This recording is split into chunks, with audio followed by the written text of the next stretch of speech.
ساحل voice کے معزز ناظرین السلام علیکم۔ معزز خواتین و حضرات، آج کی اس ویڈیو کے اندر ہم آپ کو بتائیں گے کہ کس طرح سے ابلیس فرعون سے ملاقات کرنے کے لیے آیا تھا اور ابلیس اور فرعون کے جادوگروں میں کون سا مقابلہ ہوا تھا، اور فرعون نے کائنات میں سے شیطان سے بھی بدتر کس شخص کو قرار دیا ہے، اور شیطان سے بڑا بدبخت کون شخص ہے، اور فرعون ابلیس سے بھی کس طرح سے ایک خصلت میں آگے بڑھ گیا تھا، اور اللہ تبارک و تعالی نے فرعون کو کون سے عجائبات عطا کیے تھے۔ معزز ناظرین، ان تمام تر سوالات کے جوابات جاننے کے لیے آپ سے ہماری گزارش ہے کہ آپ ہماری اس ویڈیو کو اینڈ تک ملاحظہ فرمائیے۔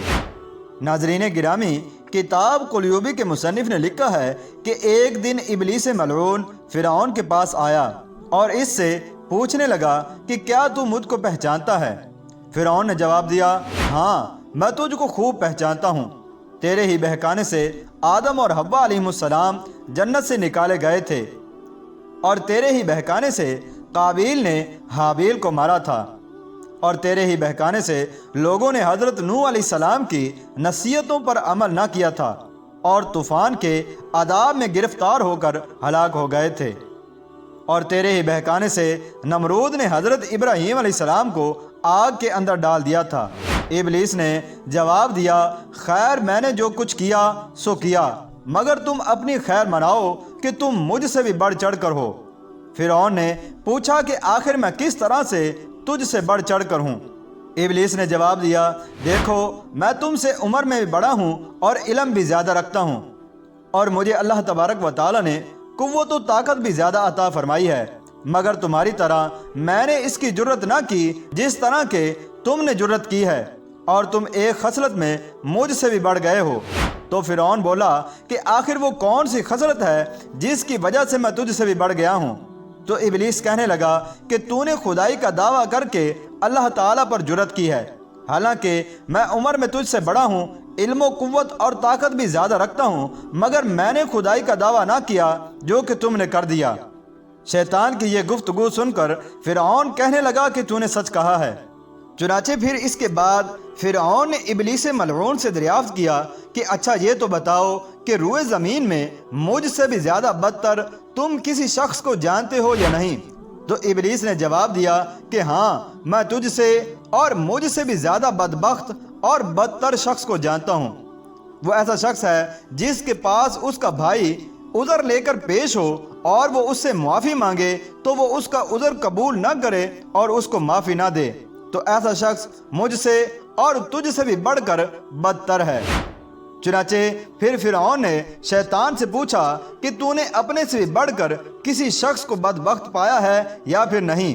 تو ابلیس کہنے لگا، ہاں ایک شخص ایسا ہے جو مجھ سے بھی زیادہ بدبخت ہے۔ چنانچہ اس شخص کی مثال ایسے ہے کہ کسی شخص کے پاس عمدہ گھوڑا ہو تو اس پر دوسرا شخص جلنے لگے، چنانچہ پھر اس حاسد سے کہا جائے کہ اگر تجھ کو بھی ایسا گھوڑا دے دیا جائے تو کیا تو خوش ہو جائے گا یا نہیں؟ تو وہ حاسد یعنی جلنے والا شخص کہنے لگے کہ اس کے پاس گھوڑا نہیں ہونا چاہیے، چاہے میرے پاس گھوڑا ہو یا نہ ہو، اس کے پاس گھوڑا ہونا مجھے ہرگز بھی پسند نہیں ہے۔ تو ایسا شخص کائنات میں مجھ سے بھی زیادہ بڑا بدبخت ہے جو کہ حسد کے اس درجے کو پہنچ چکا ہے۔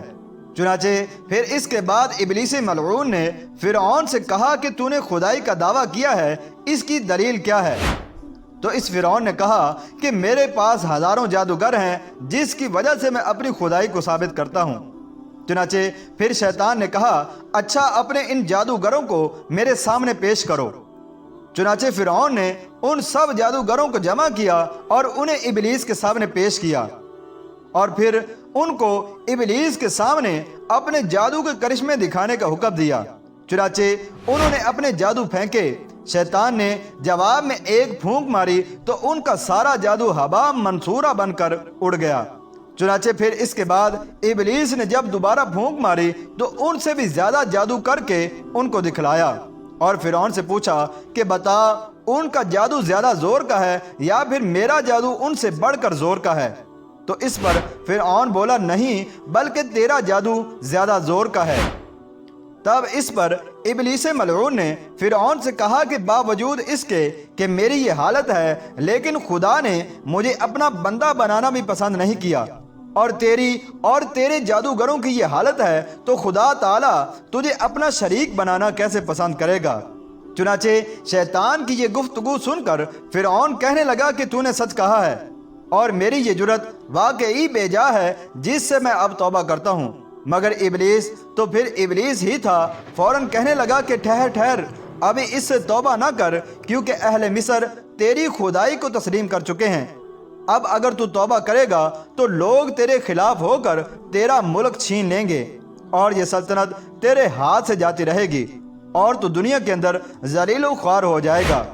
چنانچہ فرعون کی سمجھ میں یہ بات آ گئی، اور سلطنت کے لالچ نے اس کو توبہ سے روک دیا۔ بس یہ کہہ کر ابلیس وہاں سے چلتا بنا اور فرعون کو اس کی فرعونیت پر اور زیادہ پختہ کر دیا۔ اللہ تبارک و تعالیٰ کی ان دونوں پر لعنت ہو۔ معزز ناظرین، علامہ حلبی نے سیرت حلبیہ میں لکھا ہے کہ حضرت موسیٰ علیہ السلام کے زمانے میں جو فرعون تھا اس کے پاس 4 عجائبات تھے۔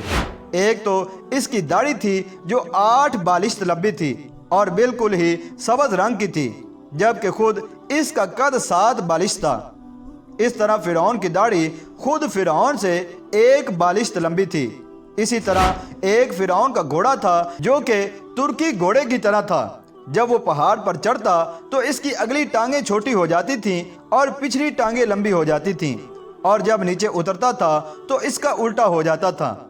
اس کے علاوہ فرعون کے محل کے سامنے ایک درخت تھا، اور اس درخت کے نیچے جتنے آدمی بیٹھتے اس کا سایہ اتنا ہی بڑھتا چلا جاتا تھا، اور جتنے آدمی کم ہوتے جاتے تھے اس کا سایہ اتنا ہی کم ہو جاتا تھا۔ اور فرعون کے یہاں ایک چشمہ تھا جس کے اندر سب کچھ مکس کر کے ڈال دیا جاتا تھا۔ اس کے بعد جو بندہ بھی اس کے اندر گلاس ڈالتا اور جس چیز کو نکالنے کی نیت کرتا اس کے گلاس کے اندر وہی مشروب آ جاتا تھا۔ معزز ناظرین، مورخین نے لکھا ہے کہ حضرت آدم علیہ السلام سے لے کر حضرت موسیٰ علیہ السلام کے زمانے تک پختہ اینٹ کا وجود نہیں تھا۔ فرعون نے ہی سب سے پہلے پختہ اینٹ سے مکان بنائے۔ آرام دہ اور آسان ترین مکان بنانے کے لیے بانس اور کھجور وغیرہ کا استعمال کیا۔ بہت سے لوگ روز محشر تمنا کریں گے کاش ہم گھاس وغیرہ کے مکانوں میں زندگی بسر کرتے۔ اللہ تبارک و تعالیٰ سے دعا ہے کہ اللہ تبارک و تعالیٰ ہمیں حد سے زیادہ زیب و زینت سے بچنے کی توفیق عطا فرمائے۔